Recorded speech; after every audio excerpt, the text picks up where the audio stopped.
नमस्कार दोस्तों, स्वागत है आपका पर सबसे बड़ी खबर के साथ एक ऑफिस आगे सामने मौजूद है, जहां पर चलेंगे। सबसे पहले और बड़ी खबर आपको बताएंगे भारत जोड़ो यात्रा को लेकर क्या कुछ नई जानकारी सामने आई है। दोस्तों, बॉलीवुड की एक और एक्ट्रेस ने राहुल गांधी के साथ में पदयात्रा करते हुए अपना समर्थन दिया है। बताएंगे कौन है ये। इसी के साथ में चलेंगे एक और बड़ी खबर की तरफ, जहाँ पर राहुल गांधी के साथ हिमाचल प्रदेश के एक और बड़े नेता मिले हैं। हिमाचल कांग्रेस ने जीत का पूरी तरीके से ठोका है दावा। दोस्तों, बताएंगे क्या है ये पूरी अपडेट। और इसी के साथ में गुजरात के 89 सीटों पर हुए प्रथम चरण के चुनाव के दौरान इस तरीके के आंकड़े निकलकर सामने आए हैं कि बड़े बड़े लोग चकराने लगे हैं। दोस्तों, बताएंगे क्या है ये पूरा मामला। इसी के साथ में महंगाई और बेरोजगारी के साथ साथ मालधारी समाज के लोगों ने वोट करने से पहले विरोध का नया तरीका ढूंढा। दोस्तों, बताएंगे आपको कैसे पोलिंग बूथ के बाहर भी जबरदस्त प्रदर्शन किया गया है। दोस्तों, इसी के साथ में कांग्रेस पार्टी ने आजम खान का विरोध करने वाले अपने नेता पर बड़ी कार्रवाई करते हुए 6 साल के लिए सस्पेंड कर दिया है। इसी के साथ में अरविंद केजरीवाल ने हिंदुत्व को लेकर दिया है ऐसा बयान। दोस्तों की जबरदस्त बवाल की खबरें और ज्यादा आगे सामने आने वाली है। एक करके चलेंगे सभी बड़ी अपडेट की तरफ, सारी बड़ी जानकारी आप तक पहुंचाएंगे। लेकिन उससे पहले अगर आप भी मानते हैं कि गुजरात की जनता ने पहले चरण के चुनाव में परिवर्तन के लिए जबरदस्त वोट किया है, तो इस वीडियो को लाइक करके लाल बटन दबाकर चैनल को सब्सक्राइब करके घंटे दबाकर कमेंट बॉक्स में जय हिंद जय भारत जरूर लिखिएगा। दोस्तों, रुक करते हैं सबसे पहले और बड़ी खबर कहां, जहां पर राहुल गांधी के कदम से कदम मिलाते नजर आई एक्ट्रेस स्वरा भास्कर। भारत जोड़ो यात्रा बनी ऐतिहासिक। अब तक कम से कम 10 अभिनेता और अभिनेत्री राहुल गांधी का साथ दे चुके हैं। दोस्तों, कदम से कदम मिलाकर भारत जोड़ो यात्रा में सहयोग दे चुके हैं। और इससे पहले बॉलीवुड की एक्ट्रेस पूजा भट्ट और रिया सेन ने भी राहुल गांधी के साथ में भारत जोड़ो यात्रा में समर्थन किया था। और सुशांत सिंह भी राहुल गांधी के साथ दिखाई दिए थे। आपको बता दें कि भारत जोड़ो यात्रा के 83 दिन पूरे हो चुके हैं। स्वरा भास्कर मध्य प्रदेश के उज्जैन जिले में राहुल गांधी के साथ पदयात्रा करती दिखाई दी है। भास्कर अपने बेबाक अंदाज में एक बार फिर से सार्वजनिक मुद्दे को उठाती नजर आए। उन्होंने कहा कि देश को जोड़ना भी सबसे जरूरी काम है। इससे पहले स्वरा भास्कर ने राहुल गांधी के बारिश में भीगते हुए भाषण देने वाला तस्वीर शेयर करते हुए जमकर तारीफ की थी। और इसी के साथ में आपको बता दें कि अखिल भारतीय कांग्रेस कमेटी के राष्ट्रीय सचिव और हिमाचल प्रदेश कांग्रेस के युवा नेता रघुवीर सिंह बाली भी राहुल गांधी की भारत जोड़ो यात्रा में शामिल हुए। राहुल गांधी से मुलाकात करके उन्होंने दावा किया है कि हिमाचल प्रदेश के अंदर हमारा कार्यकर्ता अपने प्रयासों में सफल हुआ है। हिमाचल प्रदेश में कांग्रेस पार्टी पूर्ण बहुमत की सरकार बना रही है। इसी के साथ में कांग्रेस पार्टी ने अपने सोशल मीडिया हैंडल से अपने बुजुर्ग कार्यकर्ता की तस्वीर शेयर करते हुए कहा कि ये है सत्य के वाहक, यानी कांग्रेस पार्टी के पुराने कार्यकर्ता जो निकलकर सामने आ रहे हैं, राहुल गांधी के पद यात्रा का समर्थन कर रहे हैं। वहीं पर गुजरात के विधानसभा चुनाव के दौरान अजीबोगरीब नजारा देखने को मिला। आपको बता दें कि पहले चरण के लिए पिछले दिन 89 सीटों पर वोट डाले गए हैं। दोस्तों, लेकिन पिछली बार 2017 के चुनाव में इन सीटों पर कुल मिलाकर 69% के आसपास वोटिंग हुई थी, लगभग 70% आप कह सकते हैं। जबकि इस बार की वोटिंग परसेंट काफी कम हुई है। दोस्तों, गुजरात में मिली ताजा जानकारी के अनुसार 59.24% का मतदान शाम 6 बजे तक हुआ है। और अंतिम आंकड़ा आज शाम तक जारी कर दिया जाएगा। लेकिन इस आंकड़े में भी 2-3% ऊपर ही जाएगा। तो आप लोग कह सकते हैं कि पिछली बार की तुलना में इस बार 8% कम वोट हुए हैं। इसके पीछे क्या बड़ा कारण है, ये सोचने के लिए बड़े बड़े दिग्गजों का दिमाग खराब हो रहा है। दोस्तों, आप लोग इसे किस तरीके से इंटरप्रेट करते हैं लिखकर जरूर बताएगा। लेकिन एक बात तय है कि मतदान के दौरान जबरदस्त नजारा देखने को मिला। दोस्तों, सबसे पहले महंगाई के खिलाफ विरोध प्रदर्शन करते हुए एक व्यक्ति मतदान केंद्र पर सिलेंडर लेकर आ गया और उन्होंने अपना विरोध जाहिर किया है। इसी के साथ में मालधारी समाज के एक व्यक्ति ने अपने साथ में अपने पूरे समाज की पीड़ा को उजागर करने के लिए एक गाय और एक बछड़ा लेकर आए। दोस्तों, मतदान केंद्र पर उन्होंने भी विरोध जाहिर किया है। तो आप लोग समझ सकते हैं कि लोग अपने अपने तरीके से अपने अपने समाज के मुद्दे उठा रहे हैं। और इससे पहले आप लोग को पता होगा कि मालधारी समाज की ओर से बीजेपी के बहिष्कार का ऐलान किया गया था। कांग्रेस पार्टी के लिए इशारों में वोट करने की बात कही गई थी। और एक और बड़ी अपडेट की माने तो रामपुर उत्तर प्रदेश के उपचुनाव को लेकर जबरदस्त घमासान मचा हुआ है। दोस्तों, रामपुर की इस सीट पर आजम खान को अपना इस्तीफा देना पड़ा था। और उसके बाद अब इस सीट पर समाजवादी पार्टी ने आजम खान के करीबी को मैदान में उतारा है। और रामपुर के अंदर बीजेपी अपने प्रत्याशी के समर्थन में ज्यादा से ज्यादा वोट इकट्ठा करने की कोशिश कर रही है। इसके लिए समाजवादी पार्टी से जुड़े लोगों का भी समर्थन लिया जा रहा है। दोस्तों, खासकर जो आजम खान की राजनीति का विरोध करते हैं और समाजवादी पार्टी में, तो उन सभी को अपनी पार्टी में बीजेपी के लोग शामिल करा रहे हैं। इसी कड़ी में कांग्रेस पार्टी के नेता नवाब काजिम अली, जिन्होंने खुलकर भाजपा प्रत्याशी के समर्थन की बात कही थी, उसके बाद कांग्रेस पार्टी ने इस मामले पर एक लेटर जारी करते हुए 6 साल के लिए पार्टी से बाहर का रास्ता दिखाया। दोस्तों, इस लेटर में लिखा गया है कि प्रिय बंधु, उत्तर प्रदेश कांग्रेस अनुशासन समिति के संज्ञान में आया है कि आपके द्वारा विधानसभा उपचुनाव 2022 में रामपुर विधानसभा सीट पर भाजपा प्रत्याशी को समर्थन दिया गया है। आपका ये कृत्य घोर अनुशासनहीनता की परिधि में आता है। अस्तु आपको तत्काल प्रभाव से कांग्रेस पार्टी से 6 वर्ष के लिए निष्कासित किया जाता है। यानी चले थे बीजेपी प्रत्याशी का समर्थन करने के लिए, लेकिन खुद की पार्टी से अपनी सदस्यता से हाथ धोना पड़ा है। आपको बता दें कि इससे पहले समाजवादी पार्टी के जिला प्रमुख ने भी लेटर लिखते हुए कांग्रेस पार्टी नेताओं से इस मामले पर कार्रवाई करने के लिए कहा था। और कांग्रेस पार्टी ने कार्रवाई भी कर दी है। दोस्तों, तो कहीं ना कहीं समाजवादी पार्टी की बात कांग्रेस पार्टी ने सुनी है। तो एक तरीके से 2024 के चुनाव के मद्देनजर आपस में सहयोग और ज्यादा दोनों पार्टियां बढ़ा सकती है, इस तरीके के भी संकेत मिल रहे हैं। साथ साथ आपको बता दें कि गुजरात के चुनाव के मद्देनजर अरविंद केजरीवाल का एक बयान सामने आया। जब उनसे मीडिया वाले ने पूछा कि आप हिंदुत्व पर बयान क्यों देते हैं, तो उन्होंने कहा कि मैं हिंदू हूँ, हिंदुत्व नहीं करूंगा तो क्या करूंगा, यानी हिंदुत्व की बात कर रहे हैं दोस्तों अब अरविंद केजरीवाल, जो इससे पहले बिजली, पानी और अस्पताल, स्वास्थ्य, शिक्षा की बात किया करते थे। अब इस तरीके से हिंदुत्व की बात करना अपनी जिम्मेदारी बता रहे हैं। आप लोग इस पर क्या राय देना चाहेंगे, लिखकर जरूर बताएगा। साथ साथ आपको बता दें कि रावण वाले बयान को लेकर प्रधानमंत्री मोदी की ओर से टिप्पणी सामने आई है। जैसा कि अंदेशा जाहिर किया जाता वैसा ही हुआ। नरेंद्र मोदी ने चुनाव के दिन मल्लिकार्जुन खड़गे के द्वारा दिए गए बयान पर टिप्पणी करते हुए कहा कि कांग्रेस पार्टी के लोगों में होड़ मची है कि वो कौन सबसे बड़ा होगा जो नरेंद्र मोदी को गाली देगा, यानी कौन सबसे ज्यादा गाली नरेंद्र मोदी को देगा। इस तरीके का दावा प्रधानमंत्री मोदी ने गुजरात चुनाव के मंच से किया है। इससे पहले उन्होंने कहा कि मैं मल्लिकार्जुन खड़गे का बड़ा सम्मान करता हूं, लेकिन सवाल ये खड़ा होता है कि अगर प्रधानमंत्री नरेंद्र मोदी को मल्लिकार्जुन खड़गे का बयान गलत लगा तो उन्हें मल्लिकार्जुन खड़गे को लेकर ही टिप्पणी करनी चाहिए। लेकिन बीजेपी के लोगों को पता है कि मल्लिकार्जुन खड़गे पर अगर किसी तरीके की कोई टिप्पणी करेंगे तो कांग्रेस पार्टी से दलित अस्मिता का कार्ड खेलकर बीजेपी को उल्टा बैकफुट पर धकेल देगी। और इसीलिए नरेंद्र मोदी अपने भाषण की शुरुआत में मल्लिकार्जुन खड़गे का बड़ा सम्मान करते हैं कि इस तरीके की बातें कहकर कांग्रेस पार्टी के अन्य नेताओं को निशाने पर ले रहे हैं। साथ साथ दोस्तों गुजरात में मात्र 59% वोट होने के बाद कहीं न कहीं कई लोगों की चिंता बढ़ गई है। सवाल ये खड़ा होता है कि किस पार्टी के कार्यकर्ता घर से बाहर नहीं निकले हैं, किन्होंने बूथ लेवल पर ज्यादा वोट नहीं करा है। दोस्तों ये बड़ा सवाल रहेगा। साथ साथ माननीय राष्ट्रीय अध्यक्ष श्री अखिलेश यादव जी रामपुर पहुंचे हैं। समाजवादी पार्टी ने ट्वीट करते हुए जानकारी देते हुए कहा कि वरिष्ठ सपा के नेता जनाब मोहम्मद आजम खान साहब से उनकी मुलाकात हुई है। यानी रामपुर के चुनाव पर भी अखिलेश यादव की नजर है और रामपुर में आकर पार्टी प्रत्याशी के पक्ष में उन्होंने कई जगह वोट भी मांगे हैं। इसी के साथ में दोस्तों गुजरात की खामोशी ने नरेंद्र मोदी के गढ़ में सेंधमारी कर दी है, हाथ पर मोहर लग गई है। संदीप सिंह जो पॉलिटिकल स्ट्रेटेजी और डिजिटल स्ट्रेटेजी मैनेजर अपने आप को बताते हैं, अपना एक सोशल मीडिया का हैंडल भी चलाते हैं दोस्तों। और इस तरीके की टिप्पणी उनके द्वारा जो की गई है, क्या गुजरात को लेकर कोई संकेत दिए जा रहे हैं? आप लोग की क्या कुछ राय है, लिखकर जरूर बताएगा। अगर आप लोग गुजरात में पहले चरण के चुनाव के दौरान वोट डालकर आए हैं दोस्तों, तो कमेंट बॉक्स में लिखकर बताइए कि आपके हिसाब से माहौल किसके मुद्दों के पक्ष में था, यानी किस मुद्दों पर ज्यादा चुनाव के लिए लोगों ने वोट डाला है, लिखकर जरूर बताएगा दोस्तों। वहीं पर दिल्ली शराब नीति मामले में आया तेलंगाना के सीएम केसीआर की बेटी का नाम 100 करोड़ रुपए की रिश्वत लेने का आरोप लगाया गया है। केंद्रीय एजेंसी की ओर से दावा किया गया कि अन्य गिरफ्तार व्यवसायी विजय नायर के माध्यम से दिल्ली की सत्तारूढ़ आम आदमी पार्टी के नेताओं को कम से कम 100 करोड़ रुपए का पेमेंट किया गया था। इसमें दावा यह किया गया है कि कविता साउथ ग्रुप की एक प्रमुख सदस्य है जिसे 100 करोड़ रुपए दिए गए थे। तो कुल मिलाकर दोस्तों केसीआर की बेटी का नाम भी इस मामले पर सामने आया। देखते हैं अब ये मामला कितना आगे और जाता है। लेकिन एक बात तय है कि तेलंगाना में राजनीति और ज्यादा प्रखर होने वाली है। इसी के साथ में विधानसभा चुनाव गुजरात में एक बार फिर से सचिन पायलट सक्रिय हो गए हैं। विधानसभा दहेगाम यानी गांधीनगर की सीट पर कांग्रेस पार्टी के उम्मीदवार श्री वखत सिंह चौहान के समर्थन में आयोजित जनसभा को संबोधित करने के लिए सचिन पायलट खुद पहुंचे हैं और उनकी ये तस्वीरें हैं दोस्तों। इसी के साथ में कांग्रेस पार्टी के प्रवक्ता ने इस तरीके से जवाब दिया है दोस्तों आज तक की एंकर का, कि इसके बाद अब कहीं न कहीं आज तक की एंकर की जमकर आलोचना की जा रही है। आपको बता दें कि अंजना ओम कश्यप की ओर से प्रधानमंत्री नरेंद्र मोदी का रोड शो गुजरात के अंदर कवर किया जा रहा था और इस दौरान कवरेज में कहा जा रहा था कि प्रधानमंत्री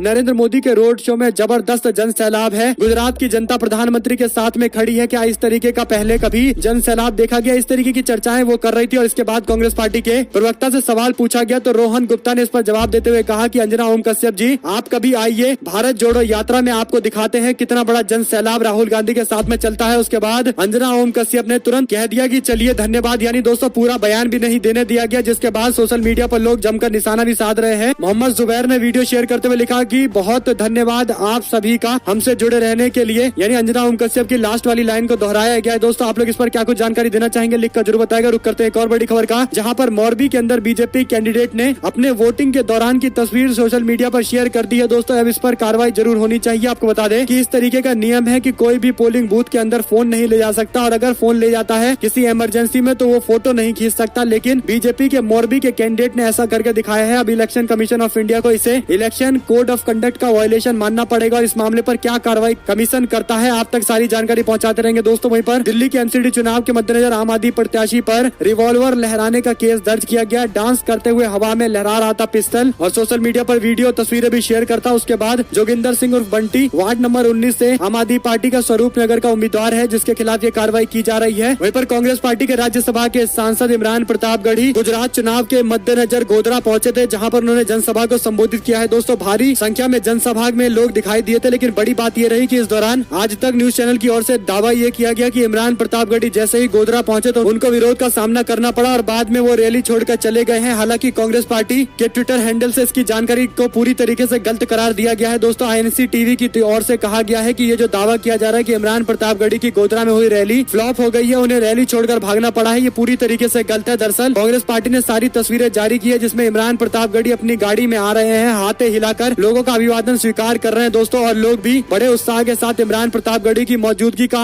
उत्साह मना रहे हैं और इमरान प्रतापगढ़ी ने इसे लाइक किया है। तो आप लोग समझ सकते हैं कि कांग्रेस पार्टी की ओर से सारे फेक न्यूज का भंडाफोड़ भी किया जा रहा है। वहीं पर जेल में बंद रामपाल का चुनावी कनेक्शन सामने आ गया दोस्तों। दरअसल हरियाणा में कभी अपना दबदबा रखने वाले राम रहीम के बाद अब हरियाणा के जेल में बंद एक और बाबा रामपाल चर्चा में आ गए हैं। आपको याद होगा कि रामपाल को हरियाणा में गिरफ्तार करने के लिए पुलिस को कितनी मशक्कत करनी पड़ी थी। और अब हिसार के बरवाला खंड में स्थित सतलोक आश्रम के नाम से एक पोस्ट सोशल मीडिया पर वायरल हो रहा है, जिस पर अनुयायियों को हिमाचल प्रदेश के चुनाव में बीजेपी को सपोर्ट करने की बात लिखी गई है। पीले रंग की इस पर्ची में पूरी डिटेल दी गई है दोस्तों। लेकिन सवाल ये खड़ा होता है कि 12 नवंबर को हिमाचल प्रदेश में चुनाव हुए और 11 तारीख को ये पर्चियां हिमाचल प्रदेश में किन लोगों ने बांटी है, और क्या इतने बड़े अपराध में जेल में बंद इस तरीके के बाबा अब क्या बीजेपी का सपोर्ट इसलिए कर रहे हैं क्योंकि भाजपा की सरकार है और वो जेल से बाहर निकलना चाहते हैं, या फिर बीजेपी के लोग गए थे बाबा से समर्थन मांगने के लिए? क्योंकि राम रहीम के मामले में तो आप लोग देख चुके हैं कि किस तरीके से भाजपा के नेता माथा टेकने तुरंत जेल से बाहर निकलने के बाद पहुंच गए थे। और उसके बाद अब ये बड़ी खबर सामने आ रही है दोस्तों। और एक और बड़ी अपडेट ये है कि गुजरात के अंदर बीजेपी के कैंडिडेट जेठा भरवाद ने लोगों को ओपन थ्रेट देते हुए कहा कि आप लोग वोट चाहे जहां भी दे दो, लेकिन ये याद रखना कि 8 तारीख के बाद से मेरा टाइम शुरू हो जाएगा। यानी लोगों को खुली धमकी दी गई है दोस्तों। एक और बड़ी खबर की माने तो आम आदमी पार्टी के प्रत्याशी और बीजेपी के प्रत्याशी एक दूसरे के गले मिलते दिखाई दिए। पहले फेज के इलेक्शन के दौरान एक अजीबोगरीब नजारा देखने को मिला, जिसमें हाई प्रोफाइल सीट माने जाने वाली सूरत की वराछा सीट पर कुमार कनानी बीजेपी के उम्मीदवार है और अल्पेश कथीरिया आम आदमी पार्टी के उम्मीदवार है। दोनों एक दूसरे के आमने सामने आ गए और दोनों एक दूसरे के गले लगने लगे, जिसके बाद सवाल ये खड़ा होता है कि क्या परिवार के लोगों को ही दोनों पार्टियों ने टिकट बांटा है? वहीं पर उत्तर प्रदेश के मैनपुरी चुनाव के मद्देनजर समाजवादी पार्टी कार्यकर्ताओं को रोकने का एक और मामला सामने आया। पूर्व एमपी धर्मेंद्र यादव 3 बार सांसद रहे हैं दोस्तों। उनकी गाड़ी को विधानसभा में प्रवेश करने से पहले कई बार रोक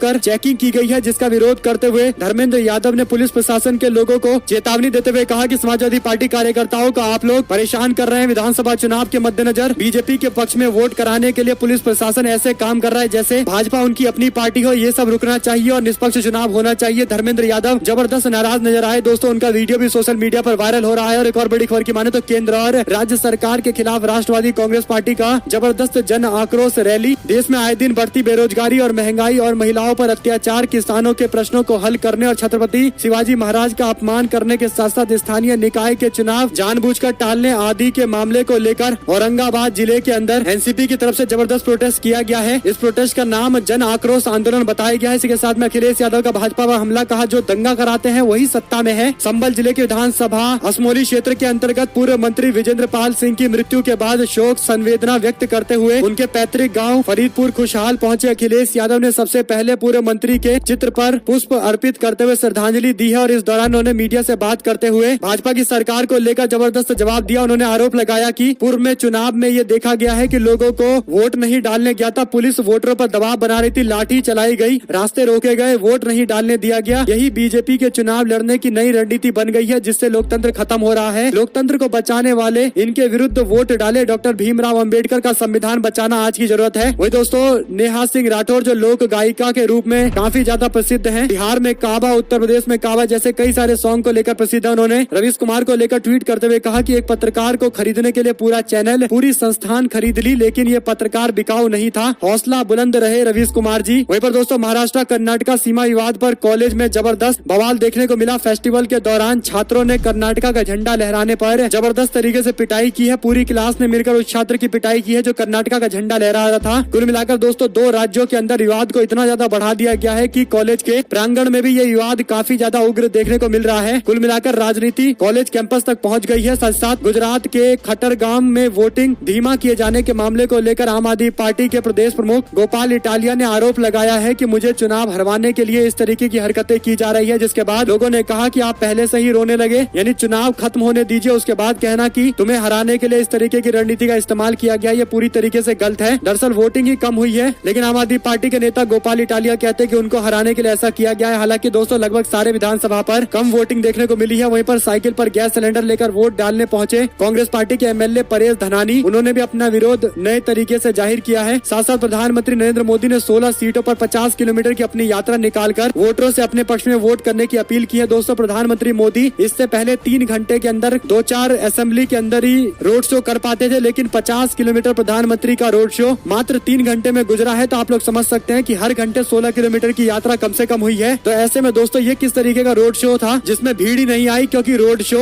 अमूमन ऐसा होता है जिसमें प्रचंड जन सैलाब होता है, आगे पीछे दाएं बाएं केवल लोग ही लोग होते हैं, जिसके बाद यात्रा बड़ी स्लो चल पाती है। लेकिन प्रधानमंत्री ने 50 किलोमीटर मात्र 3 घंटे में पार कर लिया, तो आप लोग समझ सकते हैं कि रोड शो में कितनी भीड़ आई होगी दोस्तों, किस तरीके की भीड़ रही होगी कि आराम से गाड़ी चलकर निकल गई है। और एक और बड़ी खबर की माने तो हर बच्चा जानता है कि प्रधानमंत्री से पहले ईडी पहुंचती है। दिल्ली शराब घोटाले को लेकर एमएलसी कविता ने बयान दिया है। ईडी की रिमांड रिपोर्ट पर टीआरएस के एमएलसी कविता का नाम सामने आने के बाद उन्होंने केंद्र सरकार पर आरोप लगाते हुए कहा कि तेलंगाना में भी वही हो रहा है। नरेंद्र मोदी की सरकार प्रचार करने आती है, उससे पहले ईडी के लोग प्रचार करने आ जाते हैं। वहीं पर गुजरात में पहले चरण के लिए वोटिंग पूरा होने के बाद सौराष्ट्र रीजन के अंदर भी आंकड़े बीजेपी के लिए अच्छे नहीं बताए जा रहे दोस्तों। इससे पहले भी 2017 के चुनाव में कांग्रेस पार्टी को सौराष्ट्र रीजन में अच्छा खासा समर्थन मिला था और इस बार भी वोटिंग परसेंटेज ऐसा नहीं है कि माना जाए कि जनता अपने पुराने रुख से बदल गई है। हालांकि अंतिम नतीजे से ही पता चलेगा कि आखिर हुआ क्या है। साथ साथ आपको बता दें कि किसान आंदोलन एक बड़े नए रुख में दिखाई दे सकता है दोस्तों। दरअसल पंजाब के अंदर मंडी टांडा में दोआब के किसान कमेटी पंजाब की मासिक बैठक बुलाई गई है और इस दौरान जंगवीर सिंह चौहान और सचिव कोर कमेटी के पंजाब सतपाल सिंह ने मिर्जापुर पहुंचकर किसानों के मुद्दे पर चर्चा की। उन्होंने किसानों की मांग के पक्ष में आवाज बुलंद की है। इस मौके पर किसानों को लामबंद करते हुए प्रदेश के अध्यक्ष चौहान ने कहा कि 26 नवंबर को गुरुद्वारा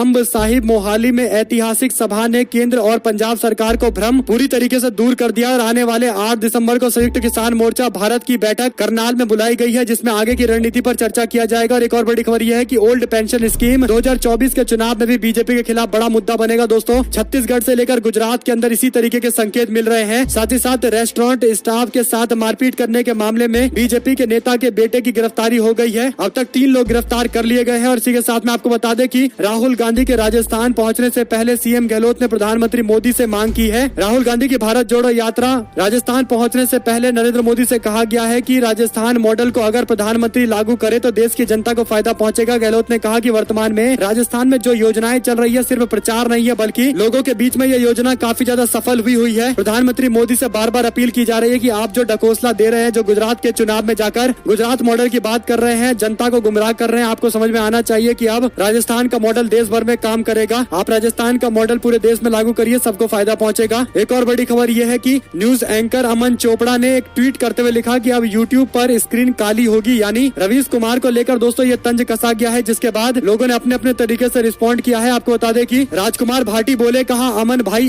एक बात ईमानदारी से बताओ कि आप किसके लिए पत्रकारिता करते हो, जिनके लिए करते हो वे सारे तो आपको गाली दे रहे हैं। इस ट्वीट पर आइए कमेंट ही पढ़ लीजिए। करीब 5000 कमेंट में सिर्फ 4 आपके समर्थन में है और आगे जो बात उन्होंने कही है दोस्तों वो आपको नहीं बता सकते, क्योंकि एक तरीके का अब शब्द उन्होंने इस्तेमाल किया है, लेकिन फटकार लगाई है, ये बड़ी बात है। और एक और बड़ी खबर की माने तो सिद्धरमैया ने कनक जयंती मनाई है। 75 साल उनके पूरा होने के बाद उनके समर्थकों ने 75 किलो का केक काटकर अपने नेता के पक्ष में समर्थन इकट्ठा करते हुए कहा है कि हम भविष्य के मुख्यमंत्री का 75वां जन्मदिन मना रहे हैं। हमें उम्मीद है कि आने वाले दिनों के अंदर सिद्धरमैया कर्नाटका के एक बार फिर से कमान संभालेंगे। एक और बड़ी अपडेट की माने तो डिम्पल यादव जगह जगह जाकर मैनपुरी में प्रचार प्रसार कर रही है दोस्तों। डिम्पल यादव ने किशनी विधानसभा में जाकर लोगों से जनसंपर्क किया और इस दौरान समाजवादी पार्टी ने ट्वीट करते हुए लिखा कि किशनी में मिला अभूतपूर्व समर्थन, प्यार और जीत का आशीर्वाद। माननीय डिम्पल यादव जी ने किशनी विधानसभा में किया जनसंपर्क। इसकी तस्वीरें भी शेयर की गई है दोस्तों। वहीं पर ईडी की बड़ी कार्रवाई, निलंबित आईएएस अधिकारी पूजा सिंघल की 82 करोड़ की संपत्ति कुर्क कर दी गई है। आपको बता दें कि प्रवर्तन निदेशालय ने ईडी के आईएएस अधिकारी पूजा सिंघल की रांची में 82 करोड़ रुपए की अचल संपत्ति और चल संपत्ति दोनों के खिलाफ कार्रवाई करते हुए कुर्क कर दिया है। आईएएस अधिकारी को खूंटी जिले के मनरेगा फंड के कथित गबन और कुछ अन्य संदिग्ध वित्तीय लेन देन के मामले में मनी लॉन्ड्रिंग के मामले में गिरफ्तार किया गया था दोस्तों। सिंघल 16 फरवरी 2009 से 19 जुलाई 2010 के बीच में खूंटी के उपायुक्त डीसी के तौर पर काम किया करती थी और इस दौरान अनियमितता की जानकारी भी मिली है। वहीं पर हिंदू आमतौर पर दंगों में शामिल नहीं होता। एनडीटीवी से बात करते हुए हेमंत विश्व शर्मा ने इस तरीके की टिप्पणी की है। हालांकि एनडीटीवी पर उनकी पहली बार मौजूदगी देखने को मिली दोस्तों, यानी रवीश कुमार के छोड़ने के बाद एनडीटीवी पर अब बीजेपी के लोग भी नजर आने लगे हैं। आप लोग इस पर क्या कुछ राय देना चाहेंगे दोस्तों, लिखकर जरूर बताएगा। वहीं पर इलेक्शन और प्रधानमंत्री मोदी का जो संबंध है एक बार फिर से नजर आया। दरअसल प्रधानमंत्री मोदी एक रोड शो कर रहे थे और इस दौरान एक एम्बुलेंस गुजरी जिसे रास्ता देते हुए लोग दिखाई दे रहे हैं दोस्तों। तो आप लोग समझ सकते हैं कि इस पर तंज कसते हुए वाईएसआर ने कहा कि इलेक्शन और एम्बुलेंस और प्रधानमंत्री मोदी एक बार फिर से इस तरीके की चीजें देखने को मिल रही है। यानी दोस्तों हिमाचल प्रदेश के अंदर ही प्रधानमंत्री मोदी का काफिला गुजर रहा था और उनके बगल से एम्बुलेंस जा रही थी और प्रधानमंत्री ने रास्ता दिया। इस तरीके का फिर से नैरेटिव प्रमोट किया जा रहा है, जिस पर लोग तंज कस रहे हैं कि बार बार प्रधानमंत्री मोदी के रोड शो के दौरान ही गाड़ियां आ जाती हैं, खासकर एम्बुलेंस, जिससे प्रधानमंत्री रास्ता देकर लोगों के बीच में अपना एक मैसेज देते हैं। तो कहीं ना कहीं दोस्तों, क्या एम्बुलेंस वाली पूरी तरीके से प्लानिंग के तहत पूरा मामला होता है? आप लोग इसे किस तरीके से देखते हैं, लिखकर जरूर बताएगा। जुड़े रहेंगे सभी दोस्तों का बहुत बहुत धन्यवाद। देख रहे थे आपका अपना चैनल जय हिंद, जय भारत, वंदे मातरम।